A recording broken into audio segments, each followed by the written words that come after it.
Olá, saudações, sejam bem-vindas, sejam bem-vindos. Vamos falar então literatura africana, Moçambique, né, o Mia Couto, com certeza. Vamos então, parte 2, concluindo a leitura do romance, né, O Mapeador de Ausências, que é um livro que conta várias histórias, como estamos acostumados, né, com a obra do Mia Couto, em que os livros contam várias histórias, tem vários narradores, né. Então são histórias assim que uma história da outra, né? Mil e uma Noites, da Sherazade. Então nós temos basicamente dois eixos, né? De tema e de época, né? Cronologicamente falando, que é aquela época do final, né? Do período colonial português e as guerras de independência ali em Moçambique e Angola. Então, 73, 74. É isso? Então vamos lembrar que teve essa guerra de independência de Moçambique contra as tropas portuguesas. Aí teve a Revolução dos Cravos em abril de 74, né? Aí teve uma transição política, né? E depois, quando os portugueses foram embora, né? Os retornados voltaram para Portugal, aí a briga ficou entre os próprios moçambicanos na Guerra Civil até os anos 90. Então lá na Terra Sonâmbula, que eu já falei do canal Terra Sonâmbula, que é assim, né? É o livro que vai falar dessas duas guerras, a Guerra de Independência e a Guerra Civil, as guerras civis até os anos 90, 92 e tal, que vai ser essa série de conflitos, vai ser uma série de conflitos, né? Guerra civil, uma série de conflitos entre os vários partidos Moçambique, né? Após eles terem se unido para expulsar os portugueses, certo? Então já, isso é a base para entender. Tem outras obras do Mia Couto, que eu já falei no vídeo anterior, que ele vai falar lá da época da colonização mesmo, lá no final do século XIX, né? O Rei de Gaza, então tem umas coisas assim que mais histórica. Então a primeira parte do livro, que são os capítulos pares, vão falar então lá nos anos 70, 74, justamente sobre a parte histórica. Então é uma parte do romance mais histórica, tem depoimentos, depoimento da polícia, depoimentos né, assim, delações, né, de ter um padre lá que trabalha para a polícia, tem os diários do próprio Adriano Santiago, que é o pai do Diogo Santiago, que é a outra parte. Aí o Diogo Santiago vai ser a segunda parte, em que são as partes ímpares, né? Os capítulos ímpares, em que você vai ter a voz do Diogo Santiago, né? Que é aí meio autoficção. Essa parte é meio autoficção porque o cidadão lembra muito o Mia Couto, né? É um escritor, tal, né? É um poeta, tal. Então tem alguma coisa assim, e os fatos que estão narrados, inclusive o ciclone Idai, né? Idai, que vai chegar ali em março de 2019, vai encerrar o romance. Então o romance é a chegada do ciclone, vem aí o ciclone, né? Então ele em vários momentos, tipo assim, né? O inverno está chegando lá do Game of Thrones, né? The Winter is coming. Então o ciclone é tipo isso, né? O ciclone está chegando. Então, e aí o seguinte, ele vai passando a limpo, nessa segunda parte aí, né? Os anos 2019, ele vai passando a limpo aquelas coisas que você não entendeu lendo sobre os anos 70, 74, né? 73, 74, que algumas coisas vão se completando. Então, né? A gente parou lá, por exemplo, que o Adriano Santiago foi chamado para o fronte, né, onde tinha os massacres, né? Que não tendo massacre, essa guerra de independência foi massacre, que as tropas portuguesas estavam realmente fazendo uma limpeza étnica ali na região, né? E aí o Adriano imaginou que ele teria que fazer, né, uma reportagem, falar para a reportagem. Na verdade, queriam que ele transmitisse através. O padre tinha fotos, né, dos massacres e tal, pilha de cadáver e tal, coisa absurda, né? E aí ele tinha que levar essas fotos e esperando que pessoas de dentro da igreja fizessem, né, levassem para o exterior essas imagens da guerra, né?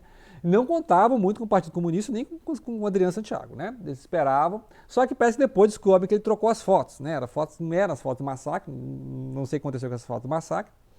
Até né, assim, umas coisas meio estranhas na história. Não entendi muito essa parte histórica, você teria que estudar a história de Moçambique, certo? Eu sou um brasileiro, então não conheço os detalhes de história Então muita coisa assim, detalhe da colonização portuguesa também não entendi. Então eu entendi mais as explicações que ele tenta dar nessa segunda parte aí, em que ele está em 2019, em que aí é uma parte mais psicológica, uma parte mais intimista, introspectiva, né? Que vai ter referências a vários autores, inclusive a Fernando Pessoa, livro do Desassossego, né? Interessante isso, Bernardo Soares, né? Ele tem algumas referências porque ele, o Diogo Santiago, é um poeta e vai lembrar do pai que também era um poeta. E aí vai lembrando, por exemplo, né, o caso, né, um primo, né, o primo chamado Sandro Santiago, que era criado com a família e tal, E ele vai para a guerra, né? E aí vai mostrando essa questão dos fuzilamentos em massa, como é que acaba com a moral das próprias tropas portuguesas, né? Os caras começam a desertar, sumir na noite, na neblina. Né? Os próprios soldados passam a confessar aos padres, inclusive o padre lá, o delator lá, tá lá na igreja e um dos chefes militares vai lá chorar, né? Porque os caras estão massacrando, né, a população assim, né? Fuzilamentos em massa. Então, isso prova que as tropas ficam psicologicamente abaladas, né? Porque não é uma guerra tropa, assim, né? Tropa contra tropa, não. É entrar nos vilarejos e massacrar a população, né? Que eu imagino que está acontecendo lá na faixa de Gaza, lá na Palestina hoje, né? As tropas israelenses vão ficar também perturbadas por isso, né? Então, a gente está vendo as imagens, né? Porque não é um confronto exército contra exército, né? É desproporcional. A força é desproporcional. Então, é o exemplo aqui. É um verdadeiro genocídio no sentido de que é desproporcional. Ou seja, o que as tropas portuguesas estavam fazendo em Angola e em Moçambique é desproporcional. Tanto que vários terrenos foram minados, várias pessoas morreram ali por causa de minas, né? A população armada era muito pequena em relação à população, às tropas portuguesas, né? Então, o que os moçambicanos fizeram? Foi guerra de guerrilha, não é isso? Então, mostra que não existe exatamente uma guerra, né? Não tinha um exército formal, né, armado dos moçambicanos contra os portugueses, né? Existia uma resistência ali, e essas resistências eram esmagadas e massacradas aos poucos, né, gradativamente, né? Então, ou seja, tudo isso ele tinha que falar, né? Mas aí, assim, ele foi embora, não conseguiu, né? Trocou as fotos. A segunda ida para o fronte foi buscar esse Sandro Santiago, que depois você vai lendo, vai descobrir que ele é mais do que um primo do Diogo Santiago. Ele é um filho bastardo, por dizer assim, né? Ele descobre-se, né, que esse menino, esse Sandro Santiago, é um filho também do Adriano, poeta lá, né? E aí por isso que tem tanto empenho em voltar na guerra para poder achar. E esse soldado, o Santos Santiago, ele vai desertar, né? Ele vai, depois de uma época lá de fuzilamento, momento de fuzilamento, ele vai, no momento lá de extrações, vai sumir no mato, né? Aí fica tapado o romance. O que aconteceu com o Santos Santiago? Ele morreu, não morreu? E aí você vai ter o depoimento, né? Depoimento, por exemplo, desse padre, o padre Januário. O padre Januário é esse padre que vai ser o Duas Caras, né? Assim, é da família do Benedito, que é um outro personagem interessante. O Benedito é um empregado da família, né? Que depois o Diogo vai reencontrar, ele vai na cidade, lá vai reencontrar esse passado, vai encontrar o Benedito. O Benedito está vivo. O Benedito era irmão do tal de Jerônimo, que foi morto lá na outra parte do livro, né? As confusões de família. E aí o Benedito é mais desenvolvido aqui, na segunda parte, em que ele agora ele é membro do partido, né? Já conhece lá a região. Então, muita coisa que o Diogo não entendeu, porque quando o Diogo foi lá a primeira vez, era criança, né? Muito jovem, assim. Um jovem, né? Não é criança, era jovem, né? Era um jovem, então ele não entendia muito bem o que está acontecendo. Muita coisa o Benedito vai explicar. E agora esses depoimentos, né? Que vai revelar aí, por exemplo, vai se descobrir depois, que, por exemplo, tem toda essa parte romântica, que é justamente esse affair aí, né, esse caso amoroso do Diogo com a Liana Campos. Ora, mas não tem um outro inspetor aqui da DIP, que é um tal de Oscar Campos? Aí você descobre que o Oscar Campos é o avô da Liana. Então ele vai emendando essas coisas que você não entendeu muito bem nessa parte 73 e 74. E vai explicar, então, por exemplo, quem que é esse parente, né, na família, que mortes foram essas mortes eram políticas, essas pessoas que sumiram eram mortes políticas ou era morte de intriga familiar, né? Pai que não queria casamento de filha com os negros, por exemplo. Então, um pai português lá, tem um fascista aqui, esqueci o nome dele aqui, é o Vitório, né? Tem um Vitório aqui, ele é o cara assim que ele era totalmente contra, né? Ele é um cara totalmente fascista, totalmente racista. E aí ele vai inclusive matar esse Jerônimo, que é justamente o namorado da filha, né? A filha tem esses casos, tem uns casos assim, que é morte de vingança por racismo e tal, né? Outras mortes são políticas, né? Ou seja, pessoas que somem aqui porque incomodaram a polícia colonial, né? Eram pessoas que estavam em contra desses massacres, estavam esses padres. Inclusive, eu achei interessantíssimo que o padre, o Martens, né? O Rosher Martens, que é holandês, né? Ele sobreviveu. Então tem um telefonema que é justamente esse telefonema que ele fala para o Diogo, que é aquelas fotos, né? Todo aquele trabalho que eles tiveram para levar as fotos, né, do massacre lá, o Adriano levando as fotos. Depois descobri que ele trocou as fotos, eram as fotos femininas, que não tinha nada a ver com a foto. Então, as coisas assim, eu acho que só isso que colocaram o padre Mar. E aí, interessante que esse outro padre aqui, o Januário, que é lá irmão né? É tio do Benedito, se não me engano, ele é tio do Benedito, né?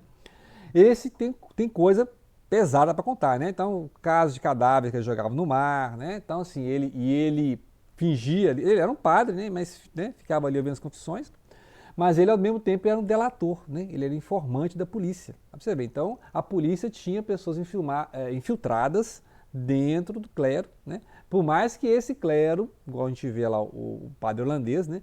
Esse clero era bem progressista e estava totalmente contra esses massacres, né? Então é uma parte da igreja, então, é igual aconteceu no Brasil, né? Você tinha uma parte do clero que era bem direitista, se manter o sistema de toda forma, né? O colonialismo ali, racismo mesmo, né, com delações e tal, e uma parte do clero que era, inclusive, estava delatando, né, denunciando, denunciando esses crimes desse exército português, né. Então eu acho interessante contar a história do Santo Santiago, é uma forma de ter uma pessoa, um foco dentro das tropas, né, portuguesas e mostrar, é isso, a moral das tropas portuguesas estava baixíssimo, né, estavam vendo que ele era um massacre, não era uma guerra justa, né. Estavam tentando manter o colonialismo, essas colônias de Portugal até os anos 70, né? Então, assim como durou a escravidão aqui no Brasil, até o final do século XIX, essas colônias portuguesas duraram, né, mais do que metade do século. Né? Colônias inglesas e de outros países tinham acabado, né? Já acabado, francês tinha acabado depois da Segunda Guerra Mundial. Grande parte da Ásia e da África estava saindo do colonialismo depois da Segunda Guerra Mundial, a Índia também, né? A Índia conseguiu independência nos anos 40, ainda, no final dos anos 40. Mas a China teve a guerra civil, né, e teve independência ali a partir do Partido Comunista em 49. Mas você vê, essas colônias portuguesas duraram até os anos 70, né, 74. Aí acabou esse regime salazarista, né, bem conservador. Então esse é o ponto interessante. Me agradou mais, né, eu senti mais firmeza nessa parte em que ele conta essa autoficção, né? Interessantíssimo conhecer, né, essa volta ao lar, né? Esse escritor que volta ao lar e tenta entender a vida dele, o que aconteceu, né, nessa juventude. Só que, por exemplo, tem umas coisas assim que fica meio forçada, esses depoimentos, né, meio líricos desses inspetores, como se soubessem escrever alguma coisa, né? Então, igual aquelas cartas daqueles soldados lá nos outros livros, né, que fica uma carta assim, soldado escreve assim, né? Então, mas aí se dá licença poética, igual você dá licença para o Riobaldo lá do Grande Sertão Veredas. Olha, um jagunço, um cara da roça, não vai falar igual, né? Não vai ter esses neologismos que tem aí o Riobaldo, né? Então você dá uma aliviada para a literatura, que é ficção, né? Isso aqui não é um romance histórico, né? Se não é um romance histórico, não é história, não é aula de história. Mas ele tem uma preocupação de localizar várias vozes. Então ele dá a voz, né? Voltando a repetir, ele dá uma voz ali ao pai, né? Dá uma voz à mãe também, né? A sogra.